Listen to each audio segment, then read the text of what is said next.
Halo semuanya, saya Niputu Krisnada Mayani dari kelas 12 MIPA 6 nomor absen 31.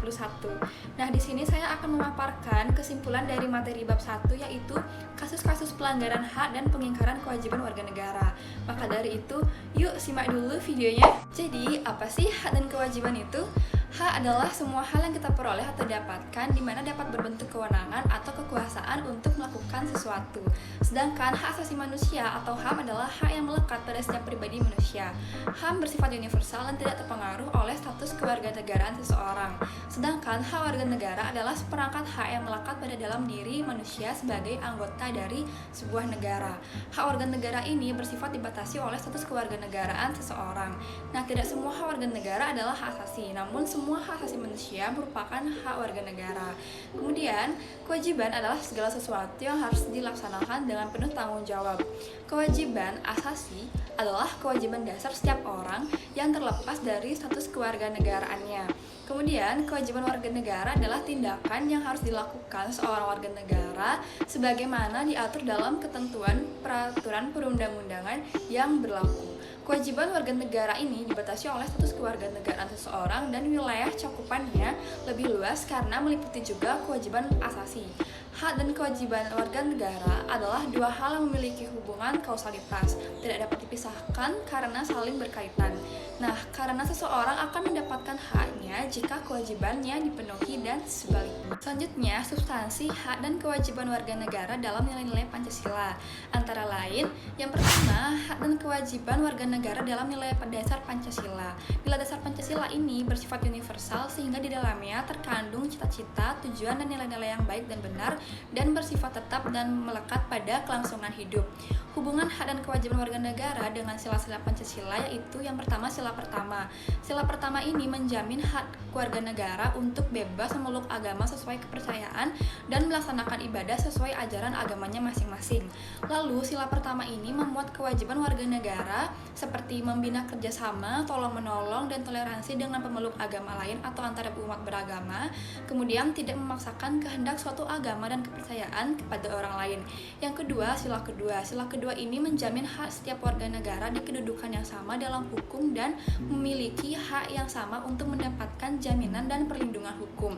Sila kedua ini memuat kewajiban warga negara seperti melakukan berbagai kegiatan kemanusiaan, mengakui persamaan derajat, hak dan kewajiban manusia tanpa membeda-bedakan suku, keturunan, ras, agama, status, dan sebagainya, kemudian memperlakukan orang lain sesuai dengan harkat dan martabatnya, lalu tenggang rasa, saling mencintai, dan tidak semena-mena antar sesama manusia. Kemudian sila ketiga. Sila ketiga ini menjamin hak setiap warga negara dalam keberagaman pada masyarakat Indonesia seperti hak mengembangkan budaya daerah untuk memperkaya budaya nasional. Kemudian sila ketiga ini memuat kewajiban warga negara seperti mengutamakan kepentingan bangsa dan negara di atas kepentingan pribadi atau golongan, kemudian rela berkorban demi kepentingan bangsa dan negara, cinta tanah air dan bangsa, kemudian mengembangkan persatuan Indonesia atas dasar Bhinneka Tunggal Ika, dan memajukan pergaulan demi persatuan dan kesatuan bangsa. Selanjutnya sila keempat. Sila keempat ini menjamin hak warga negara dalam partisipasi politik dengan memberi kebebasan berpendapat dan berorganisasi serta hak berpartisipasi dalam pemilu atau pemilihan umum. Lalu sila keempat ini memuat kewajiban warga negara seperti mengutamakan musyawarah mufakat dalam mengambil keputusan, tidak memaksakan kehendak kepada orang lain, kemudian memberikan kepercayaan kepada wakil rakyat yang terpilih untuk melaksanakan musyawarah dan menjalankan tugas sebaik-baiknya. Kemudian sila kelima. Sila kelima ini mengakui hak milik perorangan dan dilindungi pemanfaatannya oleh negara dan memberi kesempatan sebesar-besarnya kepada masyarakat. Lalu sila kelima ini memuat kewajiban seperti mengembangkan sikap gotong royong dan kekeluargaan dengan masyarakat sekitar, tidak melakukan tindakan yang merugikan kepentingan umum, dan suka bekerja keras. Selanjutnya, hak dan kewajiban warga negara dalam nilai instrumental Pancasila. Nilai instrumental adalah penjabaran dari nilai yang dasar yang terkandung dalam Pancasila. Dalam pasal 26-34 Undang-Undang Dasar Negara Republik Indonesia tahun 1945 terdapat beberapa jenis hak dan kewajiban, yaitu pertama, hak atas kewarganegaraan. Jaminan atas hak setiap orang untuk mendapatkan status kewarganegaraannya tidak dicabut dengan semena-mena, diatur dalam pasal 26. Yang kedua, kesamaan kedudukan dalam hukum dan pemerintahan. Jaminan hak warga negara atas kedudukan yang sama dalam hukum dan pemerintahan serta merupakan kewajiban warga negara untuk menjunjung hukum dan pemerintahan diatur dalam pasal 27 ayat 1. Ketiga, hak atas pekerjaan dan penghidupan yang layak bagi kemanusiaan. Nah, hak atas pekerjaan dan penghidupan yang layak ini terjamin pada pasal 27 ayat 2 yang bertujuan untuk menciptakan lapangan pekerjaan agar warga negara memperoleh penghidupan yang layak. Yang keempat, hak dan kewajiban membela negara. Pasal 27 ayat 3 menyatakan setiap warga negara berhak dan wajib ikut serta dalam upaya pembelaan negara. Maka dari itu, upaya pembelaan negara adalah hak dan kewajiban setiap warga negara. Yang kelima adalah kemerdekaan berserikat dan berkumpul. Pasal 28 menetapkan hak warga negara untuk berserikat dan berkumpul serta mengeluarkan pikiran secara lisan maupun tulisan. Maka terdapat 3 hak warga negara, yaitu hak kebebasan berserikat, hak kebebasan berkumpul, dan hak kebebasan berpendapat.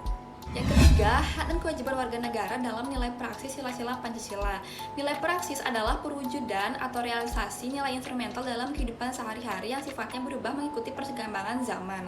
Sikap yang dapat dilaksanakan dalam kehidupan sehari-hari untuk mewujudkannya itu pada sila pertama, contohnya saling menghormati, toleransi, dan bekerjasama antar umat beragama. Kemudian pada sila kedua, contohnya mengakui persamaan derajat, hak dan kewajiban sesama manusia dan menjunjung tinggi nilai kemanusiaan.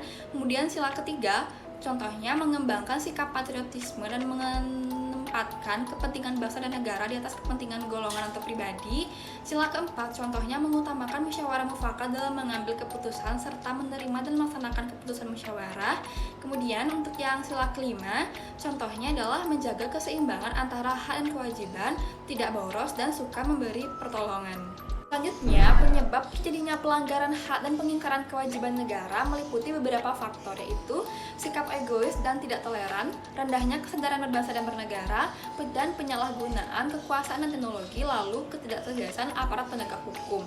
Lalu, kasus pelanggaran hak warga negara dapat dilihat pada kondisi berikut ini, yaitu tingkat kemiskinan dan pengangguran yang masih tinggi, kasus pelanggaran HAM seperti pembunuhan, pemerkosaan, kekerasan dalam rumah tangga, kemudian tindak kekerasan yang mengatasnamakan agama, lalu proses penegakan hukum yang belum optimal, misalnya terjadi perbedaan perlakuan terhadap pelanggar hukum karena dasar jabatan atau kekayaan, dan tingginya angka putus sekolah, lalu pelanggaran hak cipta, misalnya peredaran DVD atau VCD bajakan. Sedangkan kasus pengingkaran kewajiban warga negara dapat dilihat pada kondisi berikut ini, yaitu membuang sampah sembarangan, merusak fasilitas negara, tidak membayar pajak kepada negara, tidak ikut serta dalam usaha pertahanan dan keamanan negara, lalu melanggar aturan berlalu lintas. Nah, upaya pencegahan yang dilakukan pemerintah dalam penanganan kasus pelanggaran hak dan pengingkaran kewajiban warga negara yaitu menegakkan supremasi hukum dan demokrasi, meningkatkan kualitas pelayanan publik, meningkatkan profesionalisme lembaga keamanan dan pertahanan negara, mengoptimalkan peran lembaga-lembaga selain lembaga tinggi yang berwenang dalam penegakan hak dan kewajiban, meningkatkan penyebarluasan prinsip-prinsip kesadaran bernegara kepada masyarakat melalui lembaga pendidikan formal dan non-formal. Kemudian, adapun tindakan penanganan kasus pelanggaran hak dan pengingkaran kewajiban yang terjadi oleh pemerintah, seperti kepolisian yang menangani kasus seperti penangkapan pelaku tindak pidana umum dan tindak pidana terorisme serta pelanggaran peraturan lalu lintas, TNI melakukan penanganan terhadap kasus gerakan separatisme dan ancaman dari luar, kemudian KPK menangani kasus korupsi dan penyalahgunaan keuangan negara, dan lembaga peradilan berperan menjatuhkan vonis atas kasus pelanggaran dan pengingkaran kewajiban warga negara. Baik, demikian pemaparan dari saya, semoga bermanfaat dan saya mohon maaf bila terdapat kesalahan. Di akhir kata saya ucapkan terima kasih dan terima kasih telah menonton.